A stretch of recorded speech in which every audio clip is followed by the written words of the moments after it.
नमस्कार, स्वागत है। आप देख रहे हैं मीडिया छत्तीसगढ़। वक्त हो चुका है आज छत्तीसगढ़ की दिन भर की खबरों को जानने का, तो आइए एक नजर डालते हैं खबरों पर फटाफट अंदाज में। सीएम विष्णुदेव साय ने दी नव वर्ष 2025 की शुभकामनाएं, कहा सुख समृद्धि और खुशहाली सबके घर आए। मुख्यमंत्री विष्णुदेव साय ने छत्तीसगढ़ की जनता को 2025 नए साल की शुभकामनाएं दी है। सीएम ने भगवान से प्रार्थना करते हुए कहा कि आने वाला साल सबके लिए नई ऊर्जा और समृद्धि लेकर आए। सीएम ने अपने बधाई संदेश में कहा कि नए साल पर हम सबको नया संकल्प अपने जीवन के लिए लेना चाहिए। हमें नए संकल्प और नई ऊर्जा के साथ आगे बढ़ना चाहिए। दोस्तों, आप सभी को भी मीडिया छत्तीसगढ़ की तरफ से नए वर्ष की हार्दिक शुभकामनाएं हैं। प्रदेश में अब तक 86,42,000 मीट्रिक टन धान की हुई खरीदी। 17,50,000 किसानों को 19,415 करोड़ रुपए का हुआ भुगतान। प्रदेश में 14 नवंबर से शुरू हुई धान खरीदी का सिलसिला लगातार जारी है। छत्तीसगढ़ में अब तक लगभग 86,42,000 मीट्रिक टन धान की खरीदी हो चुकी है। धान खरीदी के एवज में 17,50,000 किसानों को बैंक लिंकिंग व्यवस्था के तहत 19,415 करोड़ रुपए का भुगतान किया गया है। धान खरीदी का यह अभियान 31 जनवरी 2025 तक चलेगा। धान खरीदी के साथ साथ मिलर्स द्वारा धान का उठाव भी तेजी से हो रहा है। जीपीए में 512 किलो गांजा किया गया नष्ट। पहली बार मादक पदार्थों को किया गया डिस्ट्रॉय। 2014 से अब तक जब्त किए गए थे। गौरेला पिंडा मरवाही में पहली बार मादक पदार्थों को जिला स्तरीय ड्रग डिस्पोजल कमेटी ने नष्ट किया है। डिस्पोजल कमेटी ने 512.06 किलोग्राम गांजा और 163 प्रतिबंधित इंजेक्शन नष्ट किया है। ये कार्रवाई पुलिस अधीक्षक भावना गुप्ता की मौजूदगी में अंजनी प्लॉट की यहां पर भट्टी में की गई है। नष्टीकरण के दौरान अतिरिक्त पुलिस अधीक्षक ओम चंदे, जिला आबकारी अधिकारी पलक चंदन और एंटी नारकोटिक्स टास्क फोर्स भी मौजूद रही। जीवन भर का दाग दे गया साल 2024। कलेक्ट्रेट परिसर में आगजनी के बाद साल भर चर्चा में रहा जिला बलौदाबाजार। छत्तीसगढ़ के बलौदाबाजार जिले के लिए वर्ष 2024 में यहां का घटनाक्रम अत्यधिक महत्वपूर्ण और विवादग्रस्त रहा। मार्च में नए पुलिस अधीक्षक सदानंद के आगमन के साथ यहां पर जिले में हनी ट्रैप और सेक्स स्कैंडल के मामले ने पूरे क्षेत्र को हिलाकर रख दिया। वहीं साल भर हिंसा, आगजनी और हत्या के कारण प्रदेश भर में चर्चा में रहा। नए साल पर मिलेगा पीएम आवास, मोर मकान मोर आस का पैसा करे जमा। 10 जनवरी को लॉटरी। प्रधानमंत्री आवास योजना का फायदा अगर चाहिए तो तत्काल इसलिए आवेदन कर सकते हैं। दुर्ग जिला प्रशासन की ओर से प्रधानमंत्री आवासों के आवंटन के लिए किराएदारों से आवेदन पत्र मांगे गए हैं। जिला प्रशासन के मुताबिक मोर आवास मोर आस का लाभ यहां पर सीनियर सिटीजन्स और दिव्यांगजनों को मिलेगा। जिस जगह पर पीएम आवास योजना का निर्माण कार्य चल रहा है वो यहां पर वार्ड नंबर 1 के एनआर स्टेट खमरिया सूर्य विहार के पीछे है। छत्तीसगढ़ में 1500 लोगों से 10 करोड़ की ठगी। ठगों ने केले, संतरे जैसे फलों पर कराया निवेश। कहा था 35 से अधिक देशों में है कारोबार। कोरिया और एमसीबी जिले में करीब 1500 लोगों से 10 करोड़ से ज्यादा की ठगी की गई है। सैंड लुकर कंपनी के ऐप में लोगों ने केला और संतरे जैसे फलों पर निवेश किया। शुरुआत में उन्हें अच्छा रिटर्न मिला, लेकिन बाद में ऐप बंद हो गया। ठगों ने टेस्ला के नाम पर भी ऐप बनाया है। कोरिया एमसीबी के लोगों के यहाँ पर ऐप में हजारों से लेकर लाखों रुपए तक फंस गए हैं। बैकुंठपुर एसपी कार्यालय में शिकायत दर्ज कराई है। पीड़ितों ने बताया कि यहाँ पर कैथरीन नाम की महिला निवेशकों को जवाब भी देती थी, लेकिन जब उनके पैसे फंस गए तब महिला गायब हो गई। ठगों ने कहा था कि 35 से अधिक देशों में कारोबार है, अच्छा रिटर्न मिलेगा। छत्तीसगढ़ में अब तक 14,13,000 हेक्टेयर में रबी फसलों की बोनी। किसानों को मिला 239 करोड़ रुपए का कृषि ऋण। छत्तीसगढ़ में 14,13,000 हेक्टेयर क्षेत्र में चना, गेहूं, मटर, अलसी, सरसों, मक्का, रागी सहित विभिन्न रबी फसलों की बोनी हो चुकी है, जो कुल बोनी का 73% है। कृषि विभाग के अधिकारियों ने बताया कि मुख्यमंत्री विष्णुदेव साय की पहल पर खरीफ सीजन की तरह रबी सीजन के लिए भी अल्पकालीन कृषि ऋण का प्रावधान किया गया है। अब तक रबी फसल के लिए किसानों को 239 करोड़ रुपए की ऋण राशि दिया जा चुका है। साइबर अपराध से डरे नहीं, 1930 को बनाए सुरक्षा ढाल। आईपीएस ने दिए ठगी से बचने की टिप्स। साइबर अपराधों के बढ़ते मामलों से निपटने और जन जागरूकता बढ़ाने के उद्देश्य से बिलासपुर पुलिस ने चेतना अभियान के तहत एक व्यापक कार्यक्रम आयोजित किया। पुलिस ग्राउंड में हुए इस विशेष आयोजन का नेतृत्व पुलिस अधीक्षक रजनीश सिंह ने किया। उन्होंने साइबर अपराध के खतरे को समाज और व्यक्तिगत सुरक्षा के लिए गंभीर चुनौती बताते हुए कहा कि जागरूकता और सतर्कता से ही इसे रोका जा सकता है। एसपी ने कहा कि किसी भी साइबर अपराध का सामना करने पर घबराएं नहीं, तुरंत 1930 पर कॉल करें और अपनी शिकायत दर्ज करें। जल जीवन मिशन में भ्रष्टाचार के आरोप, टंकी में सीपेज आने के बावजूद किया ठेकेदार को भुगतान। बालोद जिले के ग्राम घुमका में जल जीवन मिशन में भ्रष्टाचार के आरोप लग रहे हैं। यहां पर जल जीवन मिशन के तहत बनाए गए टंकी से पानी का लीकेज शुरू हो गया है। महज 2 साल में यहां 2 बार रिपेयरिंग हो चुका है, लेकिन पानी का लीकेज रुक नहीं रहा है। बावजूद इसके ठेकेदार को भुगतान करने के आरोप यहां पर विभागीय जिम्मेदारों पर लग रहे हैं। इस वजह से अब यह प्रोजेक्ट सवालों के घेरे में है। बिलासपुर में पुलिस और राजस्व के बीच विवाद फिर गरमाया। तहसीलदार का भाई बोला 3 दिन में मांगी थी रिपोर्ट, 39 दिन बाद भी नहीं हुई कार्यवाही। बिलासपुर में नायब तहसीलदार की पिटाई कांड के बाद पुलिस और राजस्व विभाग का विवाद एक बार फिर से सुलगने लगा है। सोमवार को बस्तर जिले के करपावंड के नायब तहसीलदार के भाई बयान देने एसएसपी ऑफिस पहुंचे थे। तब उन्होंने पुलिस अफसरों की भूमिका पर सवाल उठाते हुए जांच में लीपापोती करने का आरोप लगाया। उन्होंने कहा कि आईजी और एसपी ने 3 दिन के भीतर केस जांच करने की बात कही थी, लेकिन 39 दिन बाद भी अब तक जांच नहीं की गई है और न ही उनके खिलाफ दर्ज एफआईआर को खत्म करने की कार्यवाही की जा रही है। दाल में बहुत कुछ काला है। ईडी की पूछताछ में नहीं पहुंचे पूर्व मंत्री लखमा, भाजपा ने पोस्टर जारी कर किया प्रहार। छत्तीसगढ़ के कथित 2000 करोड़ के शराब घोटाले की आग नए सरकार के कार्यकाल का 1 साल पूरा होने पर भी नहीं बुझी है। बीते दिनों पूर्व आबकारी मंत्री कवासी लखमा के घर में ईडी की दबिश से राज्य की राजनीतिक में उबाल आ गया है। अब पूछताछ के लिए कांग्रेस नेता कवासी लखमा के ईडी दफ्तर नहीं पहुंचने पर भाजपा ने सोशल मीडिया पर पोस्ट जारी करते हुए प्रहार किया है। सोशल मीडिया पर भाजपा ने एक पोस्टर जारी किया है, इसमें शराब घोटाले में पूर्व आबकारी मंत्री कवासी लखमा नहीं पहुंचने पर कहा कि भूपेश के कुशासन में हुए 2000 करोड़ रुपए के शराब घोटाले में ईडी की पूछताछ में बुलाए जाने पर पूर्व आबकारी मंत्री कवासी लखमा नहीं पहुंचे। उनका ईडी से बचना ये बताता है कि दाल में बहुत कुछ काला है। मामले में ईडी की पूछताछ में कवासी लखमा सहयोग नहीं कर रहे हैं और मलाई चाटकर खुद को अनपढ़ बता रहे हैं। पटवारियों की हड़ताल पर राजस्व मंत्री टंकराम वर्मा का बयान, मांगों पर सरकार कर रही है विचार। सुविधाओं की मांग को लेकर बीते पखवाड़े भर से काम बंद कर आंदोलन कर रहे पटवारियों की मांगों पर सरकार विचार कर रही है। जल्द ही समाधान निकलेगा, यह बात राजस्व मंत्री टंकराम वर्मा ने कही। दरअसल शासन से आवश्यक संसाधन की मांग करते हुए पटवारी बीते 9 दिसंबर से काली पट्टी लगाकर काम कर रहे थे। इसके बाद भी मांग पूरी नहीं होने पर प्रत्येक सोमवार को काले कपड़े पहनकर काम करने की बात कही। इसके बाद 15 दिसंबर से सभी प्रकार के ऑनलाइन कार्य और ट्रेनिंग के बाद 16 दिसंबर से सभी व्हाट्सएप ग्रुप का बहिष्कार करते हुए पटवारी हड़ताल पर बैठ गए हैं।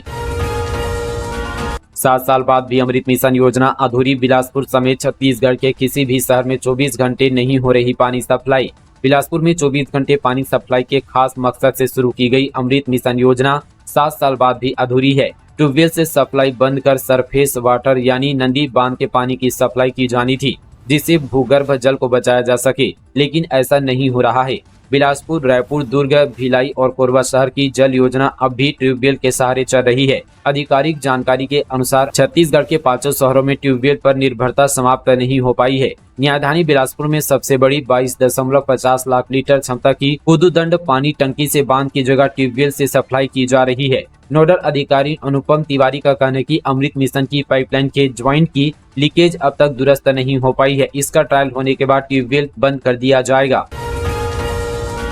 नवा रायपुर में बनेगा AI data centre. CM Sai और वित्त मंत्री चौधरी के नेतृत्व में बनेगा राज्य का पहला केंद्र। आधुनिक समय में आर्टिफिशियल इंटेलिजेंस की बढ़ती उपयोगिता और वैश्विक स्तर पर एआई सर्विसेज की बढ़ती आवश्यकता को ध्यान में रखते हुए मुख्यमंत्री विष्णुदेव साय एवं वित्त मंत्री ओपी चौधरी के नेतृत्व में नवा रायपुर अटल नगर में राज्य का पहला एआई डाटा सेंटर बनाया जाएगा। नवा रायपुर अटल नगर विकास प्राधिकरण ने निविदा जारी की है। निर्माण के लिए सेक्टर 22 में 14 एकड़ भूमि का चिन्हांकन भी किया गया है।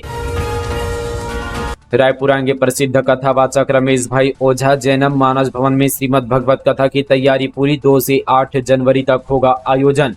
राजधानी रायपुर के जैनम मानस भवन में 2 जनवरी से शुरू हो रहे अंतर्राष्ट्रीय कथावाचक रमेश भाई ओझा की श्रीमद् भगवत कथा के लिए तैयारियों को अंतिम रूप दे दिया गया है। मीरानी ग्रुप के द्वारा आयोजित इस कथा के लिए महाराज श्री यहाँ पर बुधवार 1 जनवरी की शाम यानी आज यहाँ पर शाम 4 बजे पोरबंदर से चार्टर प्लेन द्वारा रायपुर पहुंचेंगे। विमानतल पर उनके भव्य स्वागत की भी तैयारी की गई है। बस्तर में सुपर स्पेशलिटी हॉस्पिटल के कांग्रेस की पदयात्रा, नगरनाथ से जगदलपुर तक पैदल चलेंगे दीपक बैच, प्रोजेक्ट शुरू करने की मांग। बस्तर के कोपागुड़ा में प्रस्तावित सुपर स्पेशलिटी हॉस्पिटल बनना रद्द कर दिया गया है। इसके विरोध में छत्तीसगढ़ के कांग्रेस पीसीसी चीफ दीपक बैच 4 जनवरी को पदयात्रा करेंगे। नगरनार से जगदलपुर तक लगभग 13 किलोमीटर पैदल चलकर बैच सरकार से अस्पताल का प्रोजेक्ट शुरू करने की मांग करेंगे। एक दिवसीय पदयात्रा को लेकर पीसीसी चीफ दीपक बैच ने कहा कि कांग्रेस सरकार में अस्पताल के लिए जमीन आवंटन हुआ था। बस्तर में प्रस्तावित सुपर स्पेशलिटी हॉस्पिटल बनना था। बीजेपी सरकार नहीं चाहती कि बस्तर में अच्छा अस्पताल बने। अस्पताल और जमीन आवंटन को निरस्त कर दिया। इसके विरोध में 4 जनवरी को एक दिवसीय पदयात्रा होगी। नगरनार इस्पात संयंत्र के प्रभावित और कोपागुड़ा में जमीन अधिग्रहित स्थल पर जल्द सुपर स्पेशलिटी हॉस्पिटल बनाने की मांग की जाएगी। छत्तीसगढ़ में प्राइमरी हेल्थ सेंटर में 42 नए डॉक्टर्स की नियुक्ति। छत्तीसगढ़ की विष्णुदेव साय सरकार की पहल पर अमल हुआ प्रदेश में कुल 42 नए डॉक्टर की संविदा नियुक्ति की जाएगी। इसमें 7 विशेषज्ञ डॉक्टर और 35 चिकित्सा अधिकारी शामिल हैं। इसको लेकर राष्ट्रीय स्वास्थ्य मिशन ने आदेश जारी कर दिया है।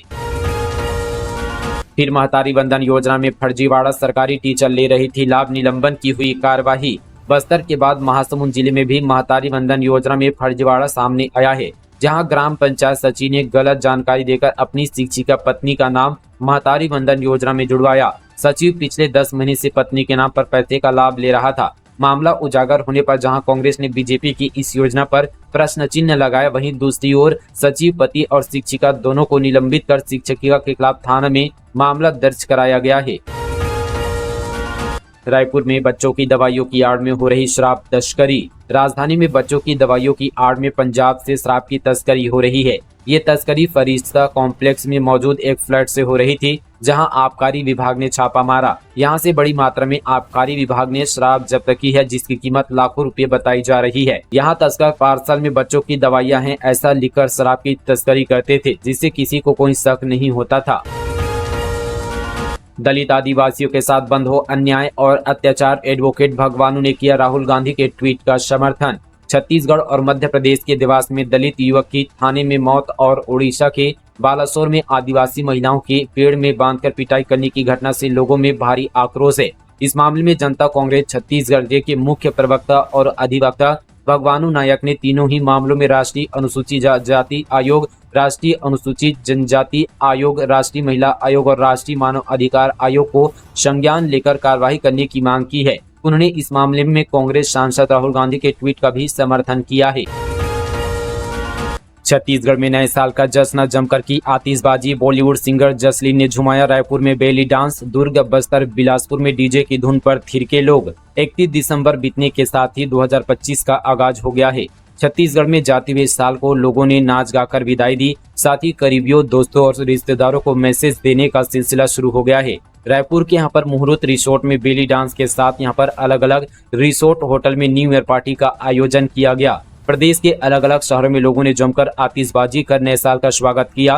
बिलासपुर में 3rd फर्स्ट की रात शहर के होटलों और रेस्टोरों में जमकर धमाल हुआ। इसमें रायपुरियंस मस्ती के मूड पर नजर आए। वहीं बॉलीवुड सिंगर जसलीन ने लोगों को जमकर झुमाया।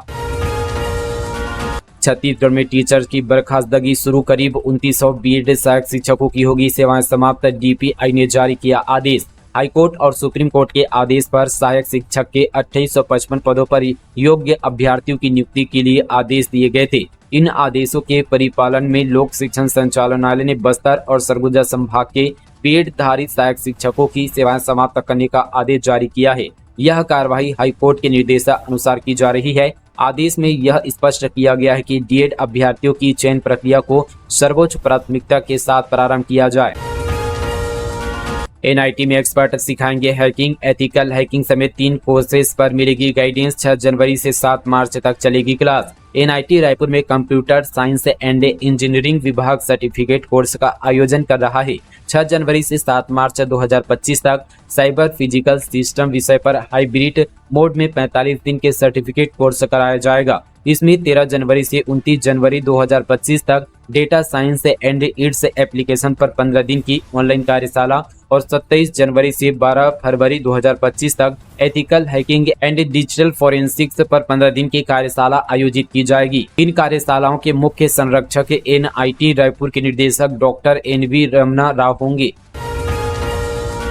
धान खरीदी पर लग सकता है ब्रेक, केंद्रों में नहीं है रखने की जगह, उपार्जन समितियों ने सौंपा ज्ञापन, उठाव की मांग। बीजापुर में बफर लिमिट से अधिक खरीदी के बावजूद जिले के धान उपार्जन केंद्र में धान का उठाव न होने से खरीदी केंद्र में धान जाम की स्थिति निर्मित हो गई है। आलम यह है कि कई केंद्रों में क्विंटल तो दूर किलो भर धान रखने की जगह नहीं है। इससे परेशान खरीदी केंद्र प्रभारियों ने सीधे कलेक्टर से धान उठाव हेतु गुहार लगाने के साथ ही मियाद भी दी है कि 5 जनवरी तक बफर लिमिट के ऊपर धान का परिवहन संतोषजनक न होने की स्थिति में 6 जनवरी से जिले के सभी धान उपार्जन केंद्रों में खरीदी बंद कर दी जाएगी। नए साल में छत्तीसगढ़ की बड़ी उपलब्धि, ग्रीन GDP के लिए बना देश का पहला राज्य। नए साल की पूर्व संध्या पर छत्तीसगढ़ ने कीर्तिमान रचा है। नए साल 2025 में बड़ी उपलब्धि हासिल की है। वन पारिस्थितिकी तंत्र सेवाओं को ग्रीन GDP के साथ जोड़ने की पहल शुरू करने वाला देश का पहला राज्य बन गया है। इससे पारिस्थितिक तंत्र सेवाओं के व्यापक मूल्य को मापकर छत्तीसगढ़ में विकास की गति को आगे बढ़ाया जाएगा। मुख्यमंत्री विष्णुदेव साय ने कहा कि छत्तीसगढ़ सरकार प्रधानमंत्री नरेंद्र मोदी के विकसित भारत 2047 विजन और सतत विकास लक्ष्य के अनुरूप विजन डॉक्यूमेंट तैयार कर रही है, जिसमें वन विभाग ने संचालित और पारिस्थितिक तंत्र सेवाओं के मूल्यांकन की अवधारणा शामिल है। तो दोस्तों, ये थी आज की तमाम छत्तीसगढ़ की 25 फटाफट बड़ी खबरें। दोस्तों, आप सभी को नववर्ष 2025 की हार्दिक शुभकामनाएं हैं। साथ ही सुख, समृद्धि और खुशहाली आपके घर जरूर आए। तो दोस्तों, चलिए मिलेंगे इसी तरह की और न्यूज के साथ। तब तक के लिए दोस्तों, जय हिंद, जय जोहार, जय छत्तीसगढ़।